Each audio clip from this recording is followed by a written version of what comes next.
Hello दोस्तों, welcome my YouTube channel. तो दोस्तों, आज हम बात करने वाले हैं महाबली बाली के बारे में। आप सभी ने रामायण में तो महाबली बाली का नाम सुने ही होंगे। तो महाबली बाली कौन था और क्यों महाबली बाली ने हनुमान जी से युद्ध किया, तो जाने इस वीडियो के दौरान। सुग्रीव का भाई और अंगद का पिता, अप्सरा तारा का पति था। वानर श्रेष्ठ ऋक्ष का पुत्र बाली बहुत ही शक्तिशाली था। देवराज पुत्र का धर्मपुत्र और किष्किंधा का राजा बाली जिससे भी लड़ता था। लड़ने वाले कितना भी शक्तिशाली क्यों न हो, उसकी आधी शक्ति बाली में समा जाती थी और लड़ने वाला कमजोर होकर मारा जाता था। रामायण के अनुसार महाबली को उसके धर्म पिता इंद्र से एक स्वर्ण हार प्राप्त हुआ था। इसी हार की शक्ति के कारण बाली लगभग अजेय था। उसने कई युद्ध लड़े और सभी में वह जीता। इस स्वर्ण हार को ब्रह्मा ने मंत्र युक्त करके यह वरदान दिया था कि इसको पहनकर बाली जब भी रणभूमि में अपने शत्रु का सामना करेगा तो उसके शत्रु की आधी शक्ति छीन हो जाएगी और यह आधी शक्ति बाली को प्राप्त हो जाएगी। यही बाली की शक्ति का राज था। बाली ने अपने इस अद्भुत शक्ति के बल पर 1000 हाथियों का बल रखने वाले दुदंभियों नामक असुर का वध कर दिया था। दुदंभी के बाद बाली ने उसके भाई मायावी को भी एक गुफा में वध कर दिया था। रावण ने बाली की शक्ति के चर्चे सुनकर उससे युद्ध करने की ठानी, लेकिन बाली ने रावण को अपनी आंख में 6 माह तक दबा कर रखा था। अंत में रावण ने उनसे हार मानकर उनसे मित्रता कर ली। एक भ्रम के अनुसार बाली के मन में सुग्रीव के प्रति नफरत हो गई। इसी के चलते बाली ने अपने भाई सुग्रीव की पत्नी को हड़प कर उसको बलपूर्वक अपने राज्य से बाहर निकाल दिया था। हनुमान जी ने सुग्रीव को प्रभु श्री राम से मिलाया। सुग्रीव ने अपनी पीड़ा बताई और यह भी बताया कि बाली किस तरह दूसरों की शक्ति को अपने भीतर खींच लेता है। फिर प्रभु श्री राम ने बाली को छुपकर तब तीर से वार कर दिया, जबकि बाली और सुग्रीव में युद्ध चल रहा था। चूँकि प्रभु श्री राम ने कोई अपराध नहीं किया था, लेकिन फिर भी बाली के मन में यह दंश था कि उन्होंने छुप कर मारा। तब प्रभु श्री राम ने उसे वचन दिया कि तेरी यह पीड़ा दूर हो जाएगी। जब प्रभु श्री राम ने कृष्ण अवतार लिया, तब इसी बाली ने जरा नामक बेहलिया के रूप में नया जन्म लेकर प्रभाव क्षेत्र में विषयुक्त तीर से श्री कृष्ण को हिरण समझकर तब मारा, जब वे एक पेड़ के नीचे योग निद्रा में विश्राम कर रहे थे। इस समय बाली ने अपना बदला लिया। हनुमान जी और महाबली बाली के सामने हमें एक कथा मिलती है। बाली को इस बात का घमंड था कि उसे विश्व में कोई नहीं हरा सकता था, कोई भी उसका सामना नहीं कर सकता। एक दिन की बात है, राम भक्त हनुमान वन में तपस्या कर रहे थे।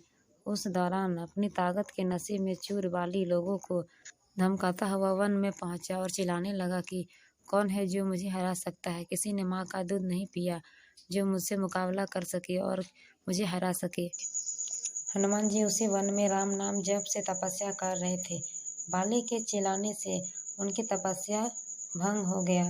उन्होंने बाली से कहा, वानर राज, आप अति बलशाली हैं, आपको कोई नहीं हरा सकता, लेकिन आप इस बात को इस तरह चिल्ला क्यों रहे हैं।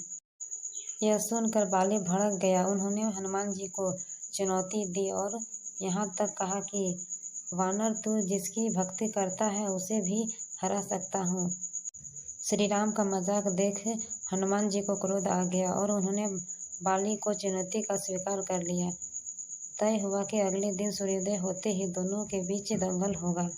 अगले दिन हनुमान जी तैयार होकर दंगल के लिए निकले ही थे कि ब्रह्मा जी उनके समक्ष प्रकट हुए।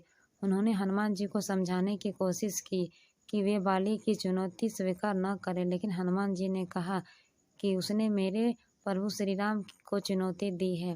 ऐसे में अब यदि मैं उनकी चुनौती को अस्वीकार कर दूंगा तो दुनिया क्या समझेगी, इसलिए उसे तो सबक सिखाना ही होगा। यह सुनकर ब्रह्मा जी ने कहा, ठीक है, आप दंगल के लिए जाओ, लेकिन अपनी शक्ति का 10वां हिस्सा ही लेकर जाओ। शेष अपने आराध्य के चरणों में समर्पित कर दो। दंगल से लौटकर यह शक्ति फिर हासिल कर लेना। यह सुनकर हनुमान जी मान गए और अपनी कुल शक्ति का 10वां हिस्सा लेकर बाली से दंगल करने के लिए चल पड़े। दंगल के मैदान में हनुमान जी ने जैसे ही बाली के सामने अपना कदम रखा। ब्रह्मा जी के वरदान के अनुसार हनुमान जी की शक्ति का आधा हिस्सा बाली के शरीर में समाने लगा। इससे बाली के शरीर में उसे अपार शक्ति का एहसास होने लगा। उसे लगा जैसे ताकत का कोई समंदर शरीर में हिलोर ले रहा है। चंद पलों के बाद बाली को लगने लगा मानो उसके शरीर की नसें फटने लगी है और रक्त बाहर निकलने वाला है। तभी अचानक ही वहाँ ब्रह्मा जी प्रकट हुए और उन्होंने बाली से कहा कि खुद को जिंदा रखना चाहते हो तो तुरंत ही हनुमान जी से कोसों दूर जाओ, अन्यथा तुम्हारा शरीर फट जाएगा। बाली को कुछ समझ में नहीं आया, लेकिन वह ब्रह्मा जी को यूं सामने प्रकट देख समझ गया कि कुछ गड़बड़ है और वहां से तुरंत ही भाग खड़ा हुआ। बहुत दूर जाने के बाद उसे राहत मिली, शरीर में हल्कापन लगने लगा। तब उसने देखा कि ब्रह्मा जी उसके समझ खड़े हैं। तब ब्रह्मा जी ने कहा कि तुम खुद को दुनिया में सबसे शक्तिशाली समझते हो, लेकिन तुम्हारा शरीर हनुमान जी के शक्ति का छोटा हिस्सा ही नहीं संभाल पा रहा है।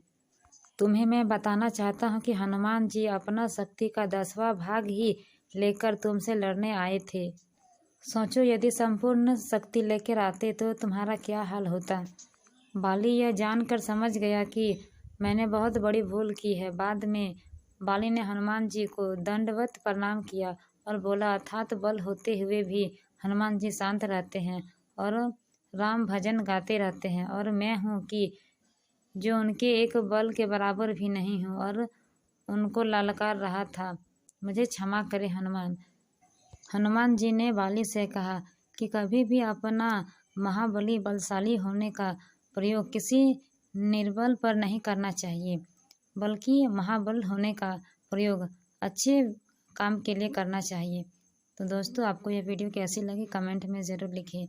तो फिर मिलेंगे एक नई वीडियो के साथ। Thank you.